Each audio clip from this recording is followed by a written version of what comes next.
नमस्कार दोस्तों, पिछली बार हमने टॉपिक कवर किया था सिल्वर और गोल्ड पे, जो बहुत बड़ी वीडियो थी, जो आधे घंटे की थी और काफ़ी एक्सटेंसिवली हमने कवर किया था। और आज हम कवर करेंगे वर्ल्ड इंडाइसेस, इक्विटीज़ और कौन सी सेक्टर जो भी ट्रेंड में आने वाली है, मतलब जो नेक्स्ट बुल रन में जो इसमें मूवमेंट ज़्यादा लग रहा है, उसके ऊपर हम डिस्कस करेंगे। और इसके अलावा क्रिप्टो करेंसीज पे थोड़ा डिस्कस कर लेंगे। और सबसे बड़ी बात यह है कि हमारी वीडियो एजुकेशनल पर्पज़ के लिए, ना ही हम फाइनेंशियल या इन्वेस्टमेंट एडवाइस दे रहे हैं आपको। और इसके अलावा हम एक और चीज़ रिकमेंड करना चाहेंगे, आप हमारे यहाँ वीडियो देखिए इन गोल्ड विद ट्रस्ट, जो बहुत अच्छी वीडियो थी, मई महीने में आई थी, तो तब टाइमली बहुत अच्छी हमारी रिपोर्ट आई थी। और आज देख रहे हैं तो गोल्ड में बहुत ही अच्छा रिटर्न आ रहा है। और इसके अलावा एक और वीडियो देखने वाली है, कैपिटलिज्म इन डेंजर। तो इसके पहले 3 शब्द टाइटल बता रहा हूँ, ये भी देखने वाली वीडियो है। और काफ़ी इंटरलिंक्ड है सारी मार्केट्स, इसके लिए हम रिकमेंड कर रहे हैं। और देखिए, अभी हम देखते हैं टेक्निकल एनालिसिस।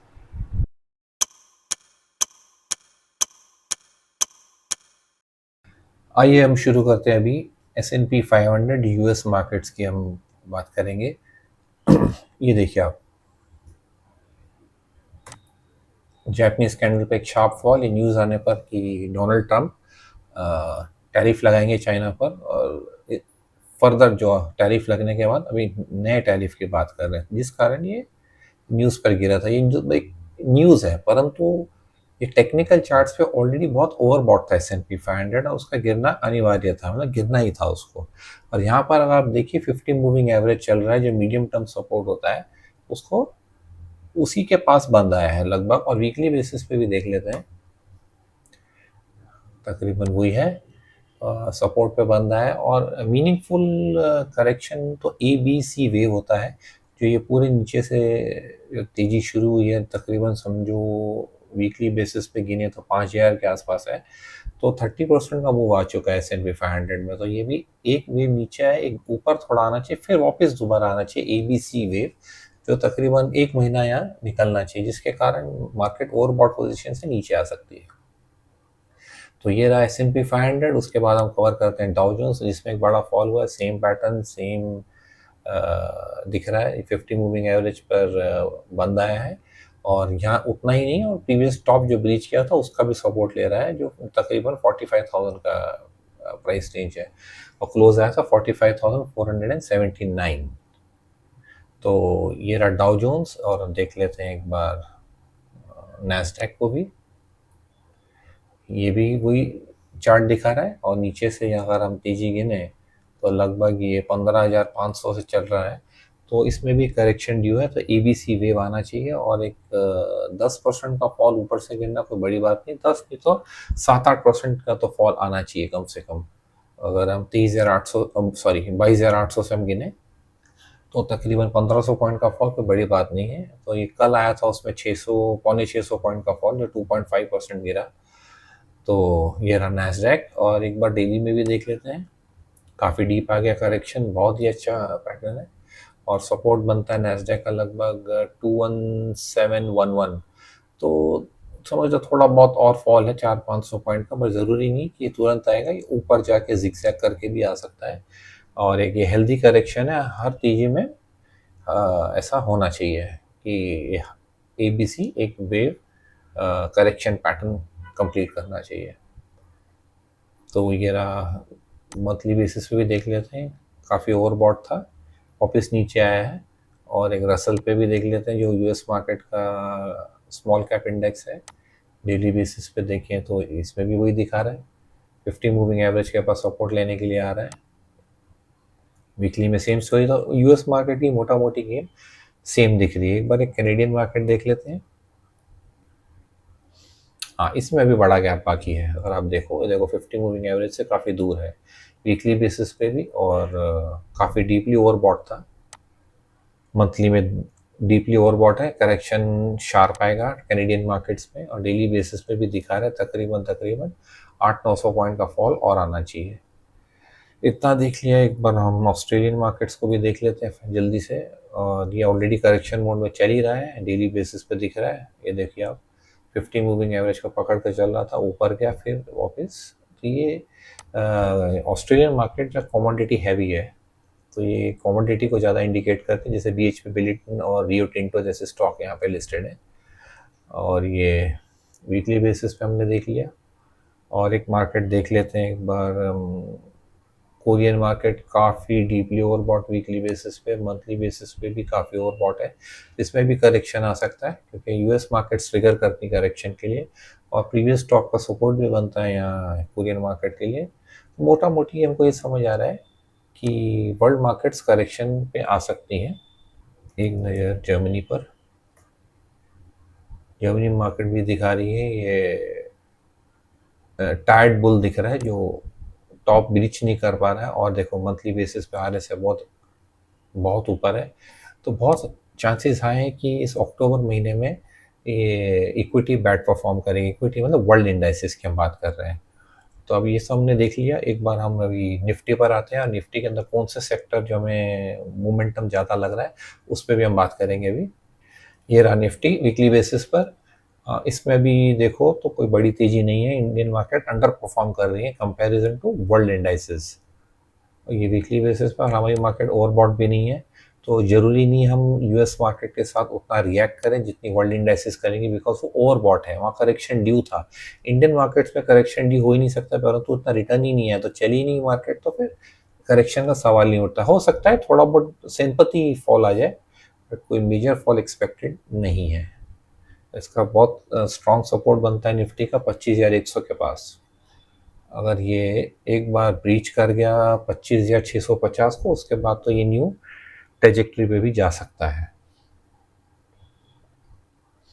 अब आते हैं कि हम निफ्टी के कुछ कंपोनेंट्स देखते हैं, जहाँ पे कुछ स्टॉक्स जो न्यू हाई पे आ चुके हैं, जो एक ट्रेंड मेकर्स बोल सकते हैं नेक्स्ट बुल रन का, उसको हम आइडेंटिफाई करते हैं। आशापुरा माइनकैम, जो आप देखिए डेली बेसिस पे, ये देखो काफ़ी तेज़ी में है। देखो नया टॉप मार रहे हैं।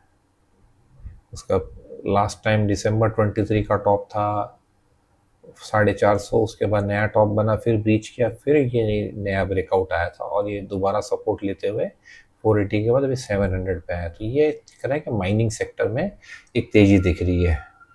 ऐसे एक और कंपनी है संदूर मैंगनीज, जो आयरन ओर भी बनाती है। देखिए न्यू हाई पे, ऑल टाइम हाई पे, और ये ब्रीच करके निकला। दैट मीन्स ये सेक्टर माइनिंग में है।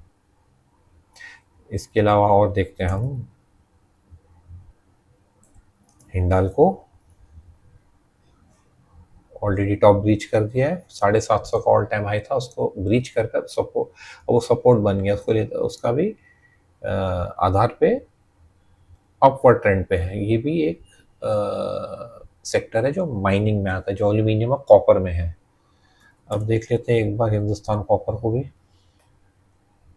देखो शार्प राइज, कितना शार्प राइज। ये देखिए ऑल टाइम हाई को ब्रीच नहीं किया, परंतु बता रहा है एक सेक्टर में मोमेंटम है। तो ये भी आ गया कॉपर। अभी एक बार स्टील पे भी नज़र देखते हैं, जिसमें सबसे बड़ी company Tata steel, all time historical high 184 185 का रेंज है और वीकली बेसिस पे। तो ये भी देखो अप ट्रेंड में जा रहा है, और ये बस 184 तोड़ने की तैयारी है, ज़्यादा दूर नहीं, 174 पे आ चुका है। तो एक स्टील सेक्टर भी आ गया, जो once again metal sector, mining sector में आ जाता है। स्टील अथॉरिटी ऑफ इंडिया, ये देखिए 50 मूविंग एवरेज को ब्रीच किया, दोबारा गिरा, फिर ब्रीच कर रहा है। अब इसका एक रेजिस्टेंस लेवल गिन लिए अब 137 का रेजिस्टेंस है। तो इसको अगर ब्रीच करेगा तो ये भी उसी सेक्टर में आता है। और एक बार JSW स्टील भी देख लेते हैं। सवाल ही नहीं, आपको चार्ट पे देख ही रहे, ऑल टाइम हाई की तरफ है। तो ये सेक्टर ऑलरेडी लीड कर रहा है। अभी तक निफ्टी ने टॉप ब्रीच भी नहीं किया, और ये सेक्टर पहले से ही लीड कर रहा है। एक और स्टॉक देख लेते हैं वेदांता। इसने अभी टॉप ब्रीच नहीं किया है, और एक मोमेंटम दिख रहा है कि एक बिल्डअप हो रहा है यहाँ पे। और एक बार नेशनल एल्यूमिनियम भी देख लेते हैं, जो गवर्नमेंट की कंपनी है। ये भी देखिए ऑल टाइम हाई की तरफ जा रहा है। 258 या 260 के आसपास टॉप था। इसमें भी एक मोमेंट है, और आप देखिए शार्प राइज और फॉल, फिर शार्प राइज, बहुत रिकवरी फास्ट हो रही है। Hindustan petroleum already all time high पे है, एक ऑल टाइम हाई बनाया। ये इन्वर्टेड हेड एंड शोल्डर का भी पैटर्न है। ये देखिए इन्वर्टेड हेड है, और इस तरफ एक शोल्डर और इस तरफ एक शोल्डर, और देखिए यहाँ पे 377 आया था, उसके बाद फास्ट रिकवरी है, वी शेप रिकवरी और नया हाई बनाया है, और ये ट्रेंड सस्टेन रहा। तो ये भी एक दिखा रहा है एक सेक्टर जो ऑयल मार्केटिंग कंपनी है। अब बीपीसीएल को भी देख लेते, सेम इन्वर्टेड हेड और इस तरफ एक शोल्डर, इस तरफ एक शोल्डर मामूली सा बना है, बस इसका टॉप रीच नहीं हुआ अभी 370 का। तो ये भी एक सेक्टर देखने लायक है।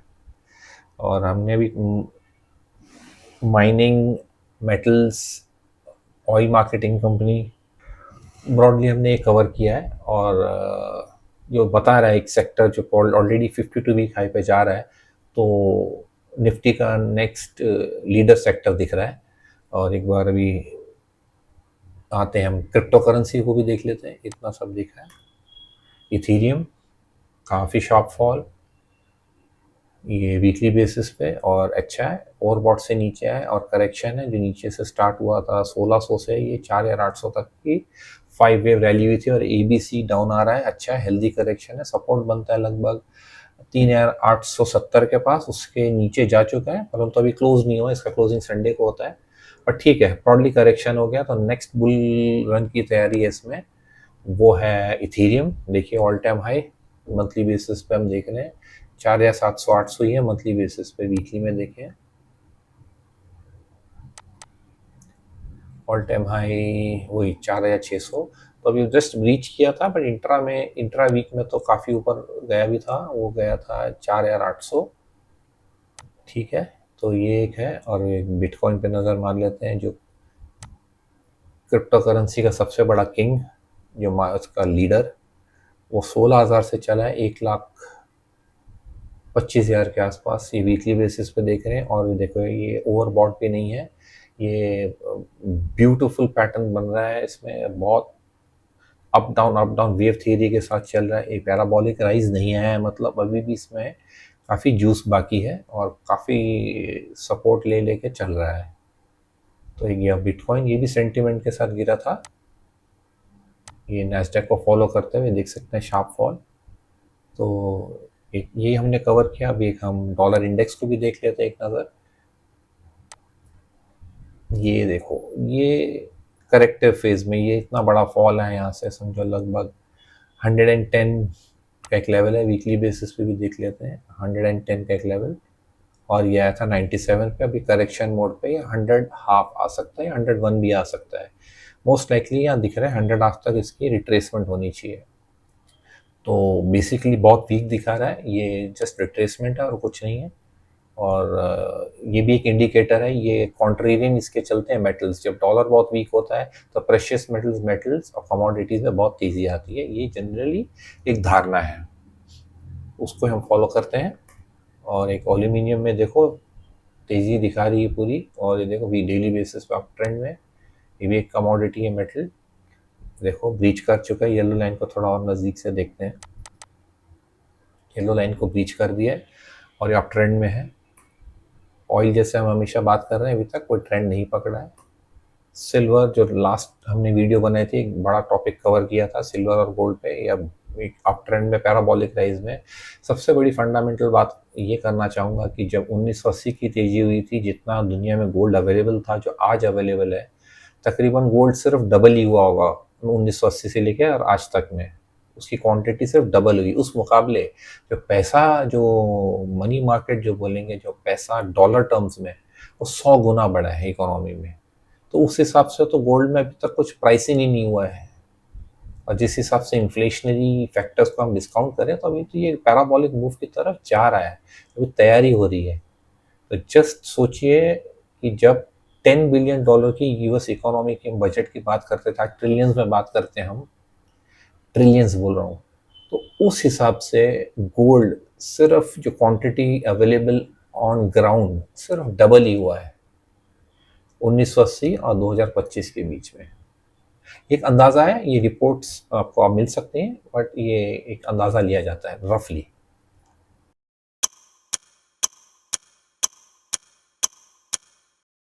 एक नेशनल इंटरेस्ट की भी बात करें तो सेबी की कोई फिगर है जो 2022 और 2024 का एक रिसर्च है, जिसमें 93% इंडिविजुअल्स एफ एंड ओ में लॉस करते हैं, तकरीबन 1.13 करोड़ इंडिविजुअल्स हैं जिन्होंने लॉस किया है और उसकी फिगर है 1.81 lakh crore.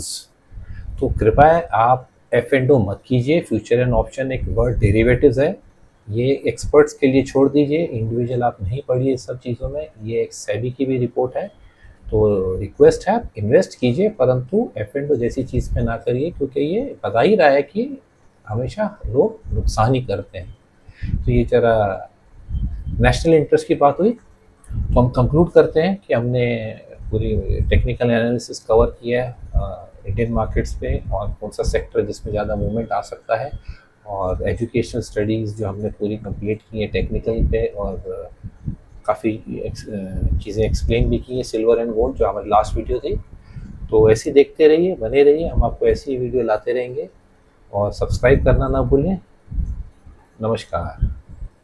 Investment in securities market are subject to market risks. Read all the related documents carefully before investing.